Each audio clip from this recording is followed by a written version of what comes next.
Bonjour à toutes et à tous et bienvenue dans votre émission de rendez-vous. Nous allons parler cette semaine animation et performance sportive autour du saut à la perche en centre-ville à Épinal et nous allons parler musique sur les Hauts-de-Vosges et en déo d'Assy. Nos invités de la semaine sont Stan Duguay, bonjour. Bonjour. Vous êtes violoncelliste et organisateur, directeur artistique du festival Réseau Nuance dont la 4e édition se passera les 11, 12 et 13 juillet au Tauly, à Sapois et à Saint-Amé. C'est ça. Toute la programmation en détail dans quelques instants. Jean-Baptiste Henriot, bonjour.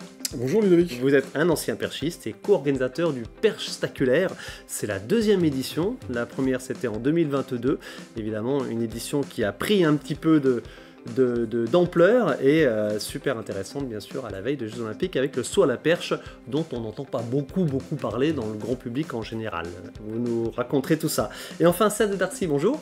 Bonjour. Auteur, compositeur, interprète, originaire de Saint-Dié-des-Vosges, vous y habitez toujours, vous êtes professeur de musique au conservatoire et vous sortez incessamment sous peu un premier EP avec plusieurs morceaux. On aura le plaisir de voir un bout de clip et de vous entendre. Jean-Baptiste Henriot, je commence par vous. Oui. Donc, 2e édition du Perchstaculaire, ça se passera les jeudis 4 et vendredi 5 juillet en plein centre-ville à Épinal, derrière la basilique. On va tout de suite voir quelques images de l'édition 2022, qui avait été plutôt arrosé. On espère que cette année, ça va mieux se passer en termes de météo. Mais voilà, un événement qui avait déjà été initié dès 2004, petite pause pendant 10 ans. Et voilà, en 2022, vous êtes revenu en centre-ville avec cet événement autour du saut à la perche. Ouais, c'est ça, l'idée en fait, c'est de pouvoir à un moment donné créer et proposer une animation de saut à la perche. Donc on a commencé dans les années 2004, effectivement 2005-2006. Là, c'était en salle avec la Halle des Sports. Et on a pu rassembler les meilleurs athlètes nationaux, voire quelques internationaux. Ouais. Et effectivement, par rapport aux Jeux Olympiques et Paralympiques, en 2022, on a fait un premier essai de pouvoir se dire, on va proposer quelque chose de populaire, de festif à la population spinalienne et vosgienne, et de pouvoir, à un moment donné, faire cet événement-là en plein cœur de la ville. Et donc la place de l'Âtre, la place Edmond-Henri, à côté de la basilique, était vraiment un lieu intéressant au regard de sa refonte en 2022. Alors c'est pas unique, mais c'est quand même assez rare. Du saut à la perche en centre-ville, ces dernières années, ça s'est un peu démocratisé en France. Et voilà, vous vous êtes dit, dans les Vosges, ouais, carrément, ça peut être sympa.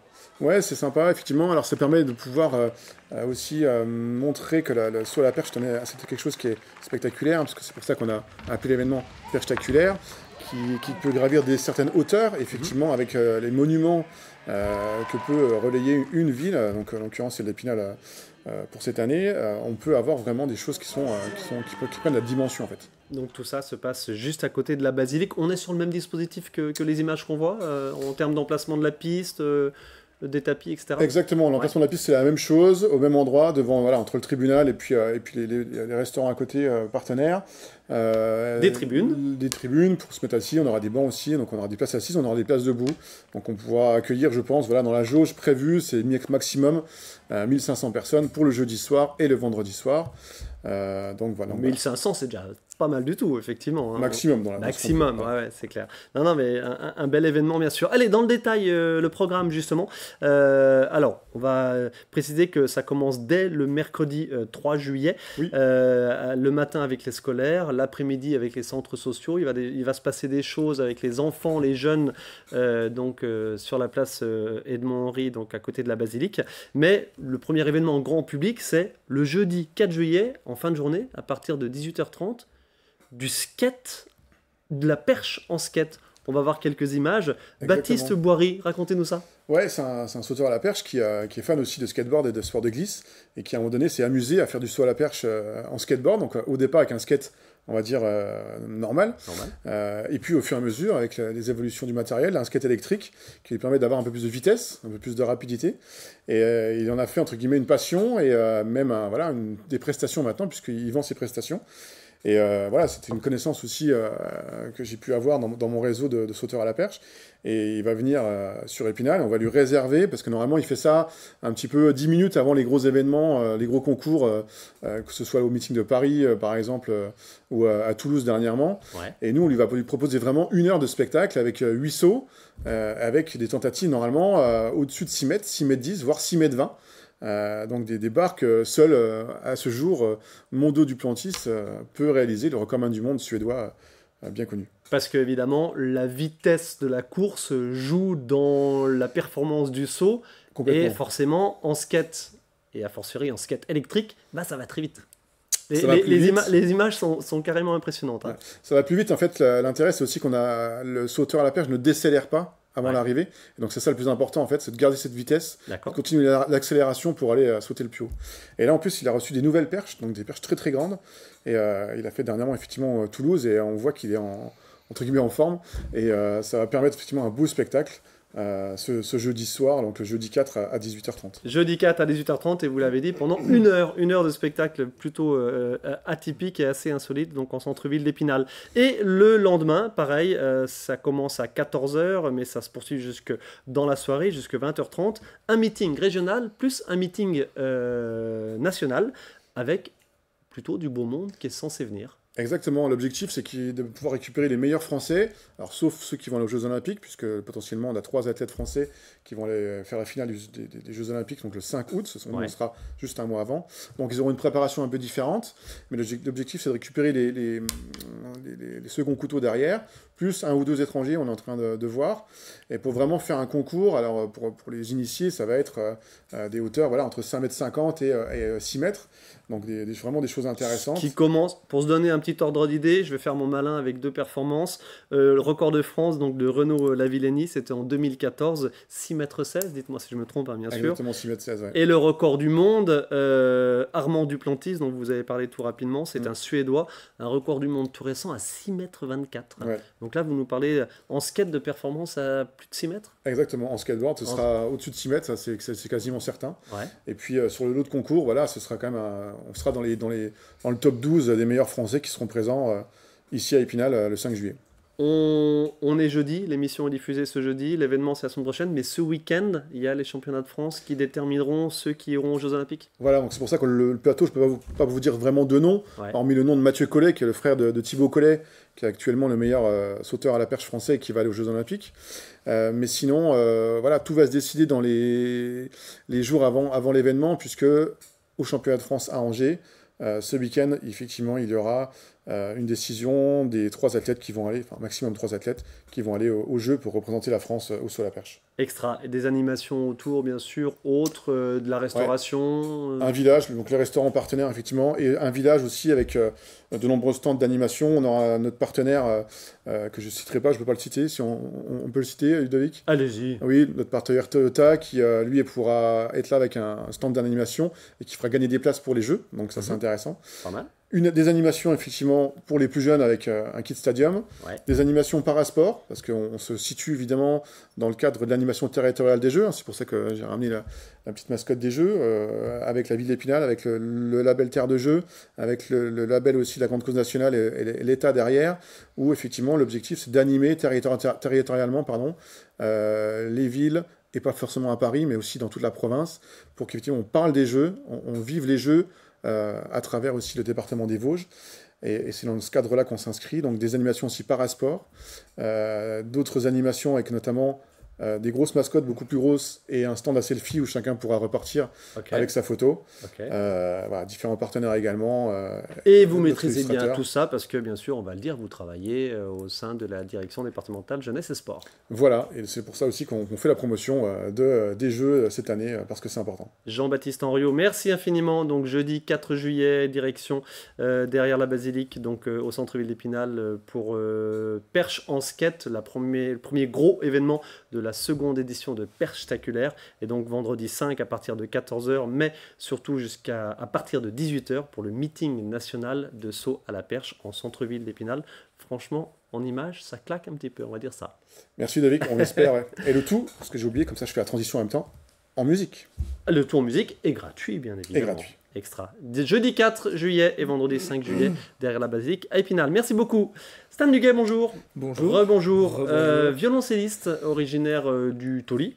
Voilà. Et vous nous proposez la 4e édition donc de votre festival Réseau Nuance, une édition un petit peu singulière. Vous allez nous raconter tout ça. On va tout de suite voir quelques images du teaser avec tous les groupes qui vont intervenir. Impossible de les détailler, mais justement c'est une édition singulière puisqu'elle est plus rassemblée, mais plus dense. C'est exactement ça en fait. Allez, racontez-nous. Jeudi 11 juillet, ça commence au Toli, vendredi 12 à Sapois et samedi 13 à Saint-Amé.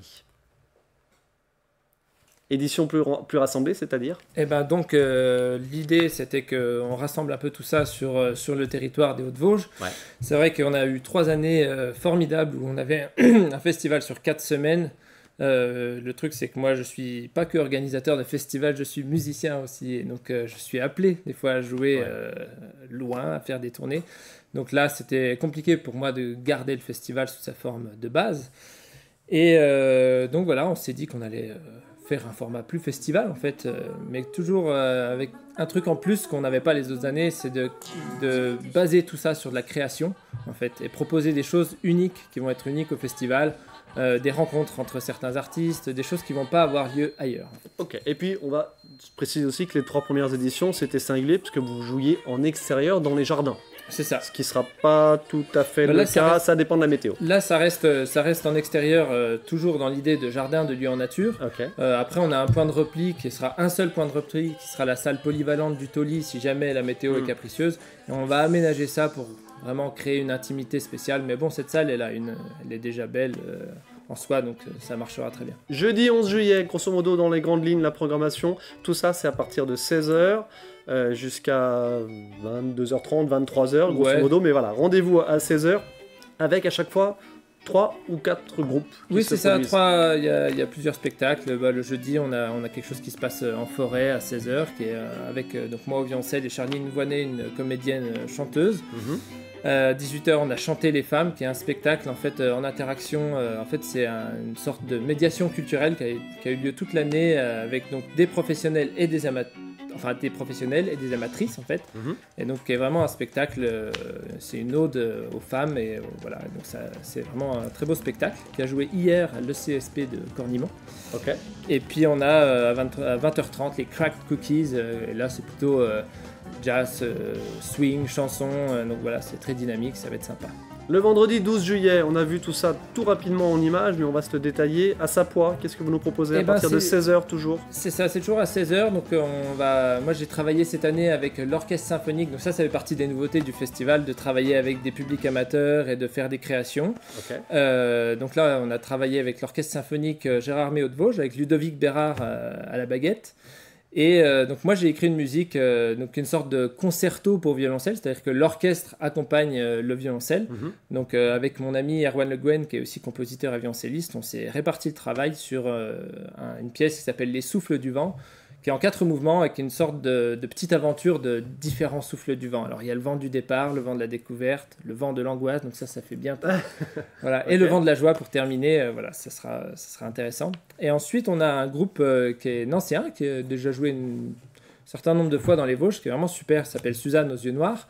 Donc c'est violon et alto, accordéon et guitare. Et donc ils sont vraiment ce que j'aime défendre en fait. Ils prennent différents styles musicaux, ils vont mélanger plein d'influences différentes. Du coup ils proposent quelque chose qui s'adresse pour moi à plein de publics différents, qui est à la fois une découverte, donc c'est très entraînant. Cet éclectisme, c'est quelque chose que vous recherchez, hein. On part entre guillemets du violoncelle, de la musique classique, mais vous mélangez les genres, musique du monde, exactement. Un peu jazzy aussi. Ouais, jazz, rock, même j'aime bien aller vraiment ouvrir le plus possible, parce que je trouve qu'aujourd'hui on cloisonne beaucoup les gens dans la pensée, dans les styles, dans la façon de s'habiller, alors qu'en fait mon idée c'est vraiment qu'on se rassemble pour partager les différences, pour vivre des trucs et découvrir aussi. Ouvrir un peu les esprits qui ont besoin d'être ouverts aujourd'hui. A priori, oui. A priori, oui, on est d'accord. Allez, on saute directement à la programmation du samedi, si vous voulez bien. Oui. C'est à Saint-Amé. Eh bien, donc c'est à Saint-Amé. Donc à 16h, on a, avec une conteuse avec qui je travaille beaucoup, c'est un spectacle qui s'appelle Celle qui plante des arbres. À 18h, c'est aussi une création avec un chœur, donc le chœur des Fifrelus, dirigé par Anne Fredriksen. Et donc c'est avec des musiciens du groupe du soir qui s'appelle Aleph Quintet. Donc Akram Ben Romdan, qui est un oudiste avec qui je joue aussi la veille, et qui vient là avec son quintet de jazz, qui est un super quintet de jazz. Ils viennent de sortir leur album Shape of Silence. Ils ont eu plein de prix, le prix de Carthage en Tunisie, prix de la presse en France. C'est un groupe qui est en train de monter, donc faut venir le voir, parce que c'est le moment où on peut encore les avoir. Ils sont accessibles. Et à la fin, on a une sorte de grand bœuf avec tous les musiciens, le chœur et tout ça. Donc ça, c'est aussi une création unique. 22h30 le samedi 13. Voilà, donc là, ça va être très festif. À Saint-Amé. Donc faut venir nombreux, parce qu'il y aura peut-être 40 ou 50 personnes sur scène. Donc, ça, c'est une première. Ça, c'est une première. C'est une grande première de rassembler tous les musiciens, de créer un truc vraiment spécifique pour ça. Ok, une ambiance festival autour de cette musique classique, mais bien plus, on l'a bien compris, cette ouverture d'esprit et de genres musicaux. Un petit mot sur les tarifs, c'est important. Voilà, trois tarifs proposés. Oui, en fait, c'est ça. On a des demi-journées, donc de 16h à 19h, où c'est 12 € en tarif plein, 9 en réduit. Ouais. Et la soirée, c'est aussi 12 € en tarif plein, 9 en réduit. Puis c'est 20 € la journée. Après, il y a un forfait festival à 55 € pour les 3 jours et tous les spectacles. Avec, pour tous ces tarifs, des tarifs réduits qui restent des tarifs très abordables au regard de la qualité et de l'organisation et puis de la richesse du programme. 3 ou 4 concerts. Il faut aller voir tout ça sur Réseau Nuance sur Facebook ou alors tout est sur Hello Asso, Réseau Nuance, on trouve les infos sur Internet, voilà, c'est évident. Réseau Nuance est sur les réseaux, effectivement. Stan Huguet, saisissez votre instrument si vous voulez bien. Vous allez nous faire le plaisir d'un petit extrait de violoncelle dans Qu'on se le dise. On n'a pas souvent l'occasion, donc franchement, merci beaucoup. Dans des conditions un petit peu singulières au niveau matériel, mais voilà, pour se donner un ordre d'idée, j'ai envie de dire, du type de prestation qu'on peut avoir sur le festival Réseau Nuance, donc je réitère, du jeudi 11 juillet au samedi 13 juillet. Le 11, c'est au Toli, le 12 à Sapois et le 13 à Saint-Amé. Jean-Baptiste, est-ce que vous pouvez pousser un petit peu le micro, poussez-le un petit peu vers la droite ou la gauche, qu'importe. Allez, encore. Voilà, nickel. Allez, Stan. On est pas mal. Baissez-le un tout petit peu vers l'instrument, si je peux me permettre. Oh là là, quel assistant technique. Plaisir. Stan, quelques secondes, merci beaucoup.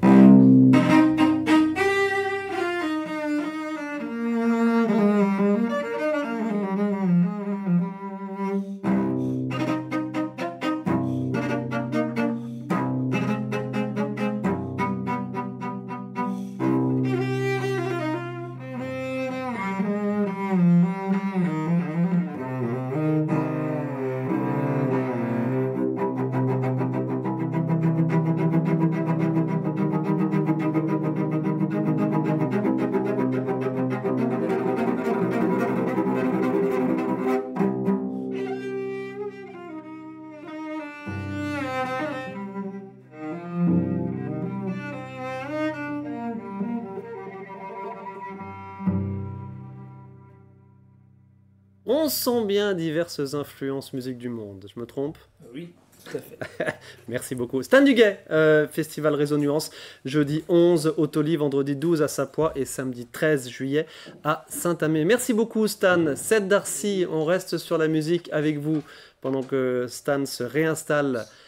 Seth Darcy, originaire de Saint-Dié-des-Vosges, vous y habitez toujours, vous commencez à sortir des morceaux et vous sortez un EP dès cet automne. On voit tout de suite, si vous voulez bien, un extrait du clip Les Aimants. Et on se jette en pâture, la figure en peinture, chorégraphies obscures de nos ombres ridicules. Tu l'as invité pour une danse aux allures de romance. C'est parti dans tous les sens, un tourbillon de violence. Seth Darcy, Les Aimants, un clip à retrouver sur votre chaîne YouTube, sur les réseaux divers et variés. Seth Darcy, qui êtes-vous? Quelles sont vos influences? Je l'ai dit, vous êtes professeur de guitare au Conservatoire de Saint-Dié-des-Vosges. Et voilà, ça y est, vous commencez à nous proposer des choses super intéressantes, autres que des reprises évidemment, que vous maîtrisez bien. C'est une étape indispensable, les reprises, pour se reconnaître, surtout au début. Même si j'en ai fait beaucoup par le passé, j'aime toujours ça. Et donc voilà, je suis chanteur, guitariste principalement, auteur, compositeur, interprète évidemment. Je fais mes arrangements, j'ai produit ce disque sur lequel j'ai enregistré tous les instruments sauf la batterie. J'ai fait appel à un musicien de la région qui s'appelle Alexandre Bertrand, de la région en tout cas, qui fait beaucoup Alsace et puis Nancy. Notamment, il joue avec les Whipper Circus. Et ces enregistrements-là ont été mixés par un monsieur qui s'appelle Yann Arnaud. J'ai beaucoup de chance de travailler avec lui, puisqu'il a fait des disques pour Camille, il a fait le dernier Dominique A, il a travaillé avec R, avec Phoenix, que j'aime beaucoup, qui sont dans mes influences. Et puisque je parle d'influence, c'est très varié, hein, c'est beaucoup de pop anglo-saxonne. Donc évidemment, on a des classiques, je ne vais pas citer les Beatles, même si c'est pareil pour tout le monde. Mais j'aime beaucoup la Britpop, Supergrass par exemple, qui est un de mes groupes favoris. J'aime beaucoup Elliott Smith, qui est incroyable, même s'il n'est pas du tout anglais. Phoenix, j'ai cité, et en français, j'aime beaucoup le travail de Mathieu Chédid, Mademoiselle K, Alain Bachung, Serge Gainsbourg. Donc des univers qui vous inspirent. Qu'est-ce que vous nous racontez dans vos chansons? Quels sont vos thèmes de prédilection? Je réitère, il y a déjà 2 titres qui sont sortis. Vous allez nous jouer dans quelques instants un extrait de Cœur au Shaker. Et puis donc il y a l'EP qui sort avec 5 ou 6 titres cet automne. 5 titres. Voilà, il y a d'autres choses en préparation, mais déjà 5 c'est bien. Ouais. Je parle des affres du quotidien, beaucoup d'histoires d'amour qu'on peut tous vivre, peut-être sur un regard un peu plus optimiste. J'essaye, même si c'est pas toujours le cas. Ouais. C'est ce genre de sujet-là. Je regarde beaucoup ce qui se passe au quotidien, parce que je peux m'asseoir par exemple à une terrasse de bar et puis observer les gens, et ça peut m'inspirer des chansons. Voilà, je suis pas quelqu'un qui va parler de l'actualité par exemple, c'est pas mon truc. Je parle plutôt des choses du cœur ou de ce que les gens peuvent ressentir, ce que je peux ressentir aussi, puisqu'il y a une partie de mes textes qui sont autobiographiques. Voilà, ce genre de choses-là. Déjà quelques concerts, bien sûr, à votre actif. Le dernier en date, c'était à la Friche, à Saint-Dié-des-Vosges, pour en avoir parlé avec les organisateurs. Carton plein et super ambiance. C'était vraiment chouette. Ouais. C'était une première. Une grosse centaine de personnes? Il y avait une bonne centaine de personnes, ouais. On a fait des projections de clips, notamment celui que vous avez pu voir en partie, avec la présence des réalisatrices. Il y a 2 réalisatrices qui ont travaillé sur les 2 clips, qui sont Marguerite Telet sur l'animation de Cœur au Shaker, et puis Marianne Baquet qui est scénographe et qui a fait tout le dernier clip des Aimants. Okay. C'était une belle soirée. On voit quelques images de backstage que vous avez publiées sur les réseaux, de votre travail, de l'élaboration de vos morceaux et de vos musiques. Il y a déjà des dates qui sont prévues, des release parties en bon français, hein, des soirées de lancement évidemment de cette EP. Le 6 septembre à Saint-Dié-des-Vosges, quelle salle? Espace Georges Sadoul. Et le 13 septembre à Nancy. MJC Pichon. MJC Pichon. 6 septembre à Saint-Dié, 13 septembre à Nancy. Et il y aura Octobre Rose aussi. Oui, ça aussi c'est. À savoir, 19 octobre. 19 octobre à Sainte-Marguerite. À Sainte-Marguerite. Voilà, pour le bénéfice de l'association Les Bulles Roses, c'est contre le cancer du sein. Voilà. Ok. Et puis à suivre évidemment sur vos réseaux, sur vos différentes pages ou profils. Ced, Darcy, saisissez votre guitare et vous allez nous interpréter quelques secondes du morceau Cœur au Shaker, dont on a vu l'affiche et la pochette certainement de l'EP la pochette de l'EP, c'est celle qui tourne où vous êtes devant un graphisme super sympa. Non, c'est la pochette du single. Juste du single. Voilà, okay, la pochette du EP a été révélée lors des derniers concerts, mais bientôt sur les réseaux. Extra. Ced Darcy, avant de vous céder la parole, je réitère, rendez-vous avec la seconde édition du Perchstaculaire les 4 et 5 juillet, c'est la semaine prochaine, donc en plein centre-ville, place Edmond-Henri, juste derrière la basilique. De belles animations et de bons moments de sport et de convivialité. Et rendez-vous aussi les 11, 12 et 13 juillet, donc pour la 4e édition de Réseau Nuance, au Toli, à Sapois et à Saint-Amé. Merci à tous les deux. Ced Darcy, on se quitte avec vous. Extrait de Cœur au Shaker et l'EP à suivre cet automne. Merci.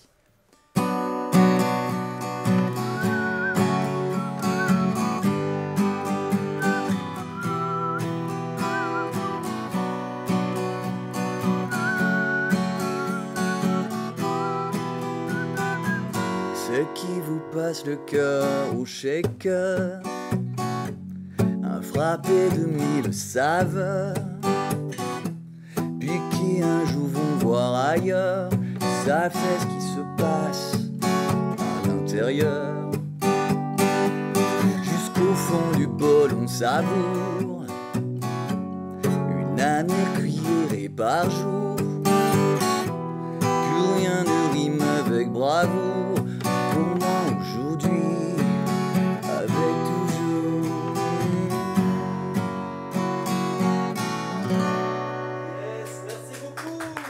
Merci.